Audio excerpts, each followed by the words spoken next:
for government. Just yesterday, Police Minister Senzo Mchunu visited a disused mine in Stilfontein in the Northwest Province. Scores of Zamazamas are underground at the abandoned shaft without food, without any water supplies. But all that seems to be about to change as a High Court ruling has meted out earlier on today. Now, more than 1,800 miners have since resurfaced. Now we look at the impact of illegal mining on our economy as well as on our tourist sector. And for this discussion, we're joined in studio by Tshepo Matseba. He's Managing Director for Reputation First Group. A very good afternoon to you, and thank you so much for your time today. Good afternoon. Thank you. Now, could you perhaps first describe to us how the Zamazamas actually start this trade of illegal mining? How did it actually come about?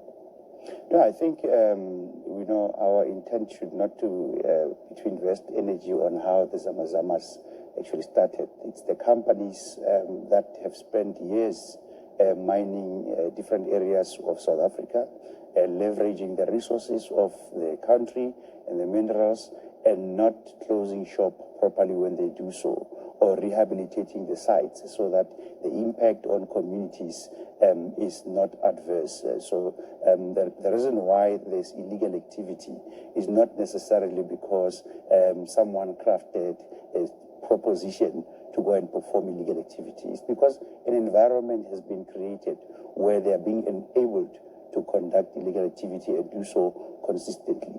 And at the risk an of environment lives. coupled with the need, and that then creates the perfect storm. Now, on this whole thing, on this whole topic, I just want to say this name. Now, first we have two parts that we need to talk about. Now, is the company side and the individual side. And now, of course, I agree with this guy when he says that companies have a responsibility to make sure that when they close down a mine, they have to secure it. They have to make sure that it's properly secured, being it like providing security guards 24/7, or permanently just shutting down the place, right?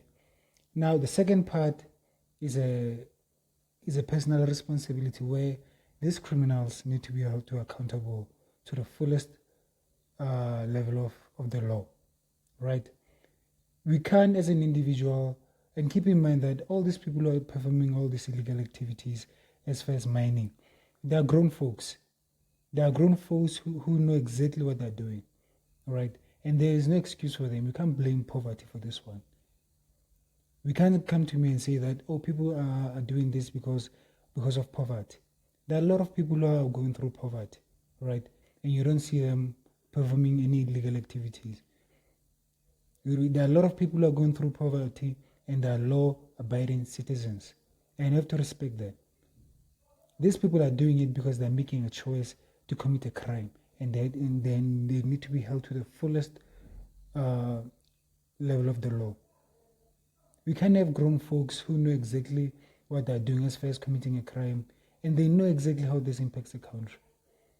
Because as they steal these minerals and these resources, the government have to supplement for them.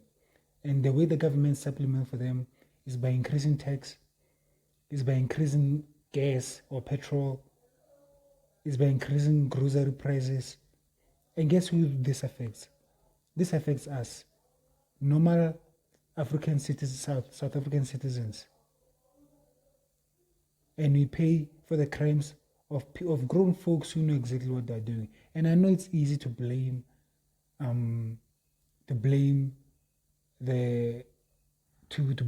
illegal immigrants, to say that they're the ones who are performing these activities. But on the other hand, we also have to face the fact that there are also South Africans who are doing this. There are also South Africans who are performing, and we've seen it over the years that they've been caught, they've went to jail, some of them have been stuck underground and they've died. These activities are just unacceptable. And on the other hand of it, you can also look at the government and say that, look, as the government, and I know we can blame the activity, the level at which the economy is at on illegal mining only. Because we know that the government misuses a lot of money. We know that the government is corrupt. And on the topic of the government, I feel like I've been paying attention to the presidential election in the US. And I know that Donald Trump won, and I've also been paying attention to the members of his cabinet that are going to be included in his cabinet. And I know that Elon Musk and Vivek Ramaswamy are going to be part of the branch that audits the government. And I also think we need that here. I think we need a private institution that's going to audit the government to see where the money is going, because there's a lot of money. We pretend as if in this country there's a lot of poverty, and the government has a lot of money. It's just that we don't know where it goes. Money just disappears into thin air like that. We don't know where it goes, right? So on that one, it's a whole another topic that we can get into some other time. But on this one, I just want to focus on illegal mining, right? So like I said, these people need to be held into account. These people need to. We don't feel pity for them, and I know a lot of them get stuck. Even right now, there are a lot of them who are stuck underground. And now when they get stuck, you're supposed to feel, pity for them. You're supposed to feel sorry for them. No. What are you doing underground? What are you doing there? We're not supposed to be there. People are above the ground when you're under the ground. For what? Why?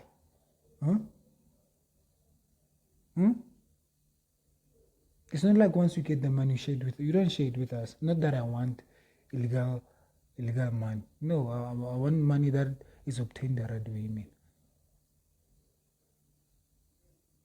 I don't want money that I'm gonna spend while looking behind my back and thinking, oh, I might get caught. This is just unfair on everyday citizens that are not performing these activities, because ultimately we're the ones that pay the price for this. We're the one that pays the price for this, and I think these people need to be caught, need to be sentenced to life in jail, so that they can make an example of them. Right? And there's no excuse for. We're not gonna blame the government. We're not gonna blame. I'm not gonna say we're not gonna blame illegal immigrants, because some of them, in fact, a lot of them are part of the people who do this. And that's another problem that needs to be addressed. Our border. There's a problem with our border, and it needs to be secured. You can't have a fence as our border, because these people, it's not like they're climbing a wall or anything. They're just walking through. They're just walking through through our country, and there's no proper process that that they follow that ensures that the people who are working in this country are not criminals, and they're here the right way, and they're here to work. They're here to as far as you come here as an immigrant to come to look for an opportunity as far as school or work, but you're supposed to also contribute to this country in the right way. And the way by doing that is by working legally, making sure that you pay your taxes and respect the laws of this country. So yeah, those are my thoughts on this topic. Like and subscribe this video. Thank you.